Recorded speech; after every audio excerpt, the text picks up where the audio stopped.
Jesus. Yeshua.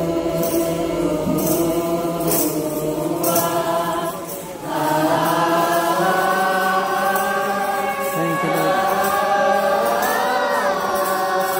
Thank you, Jesus.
I will amaze you, Lord, in all your presence.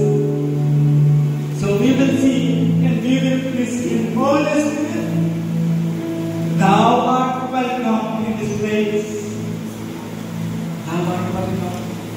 Holy Spirit, Thou art welcome in this place. Holy Spirit, Thou art welcome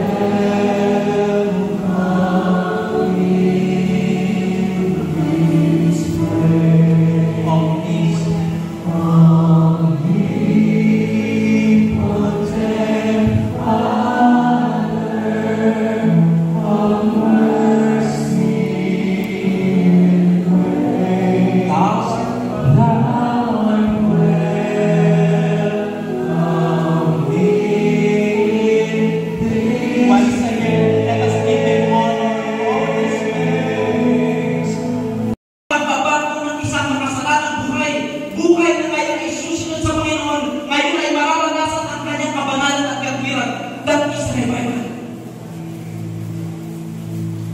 Ang revival, mga kapatid, hindi lang basta mag-extend tayo ng oras. Ang revival, hindi lang basta lahat tayo ay maging masaya. Ang revival, hindi lang basta active tayo sa ministry o active tayo sa pagpunta ng church. Ang revival, mga kapatid, ay yung dati ang pinamumuhian mo yung kabanalan. Ngayon ang pinatutuhan mo ay ang kabanalan at gawin ang mga nais ng Panginoon. That is revival.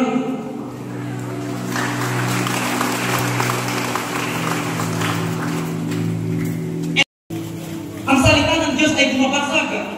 Ngunit salamat sa mga puso nating mababasag ngayong gabi kung bubuuhin naman ito ng Diyos pagkatapos ayon sa kanyang nais sa buhay mo. Sino po ang gusto magpabasag sa Panginoon? Dahil walang ibang gusto ang Panginoon sa atin, kundi ang ating pag-ibig. Kaya napansin niyo po, nagtatsaga naman. Masipag naman. Pero ang hanap ng Panginoon, puso. Because God is not looking for workers. God is not looking for laborers. He is looking for lovers.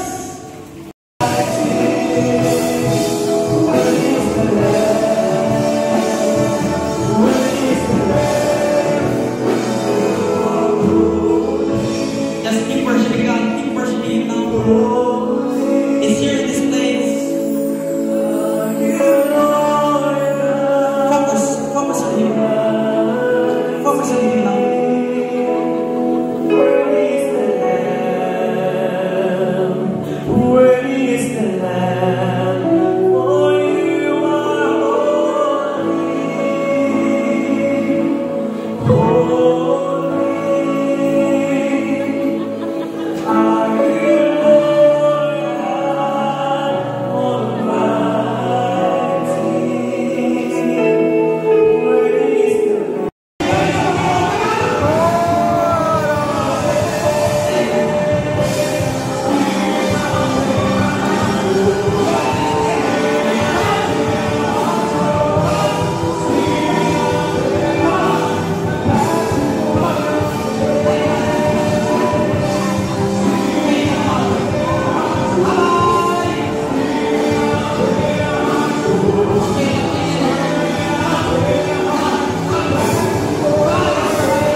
sa lahat po ng iyong ginawa sa gabi nito. At sa lahat ng mga ginagawa at Simula sa gabi ito, hayaan mo ikaw ang kanilang mapakalan.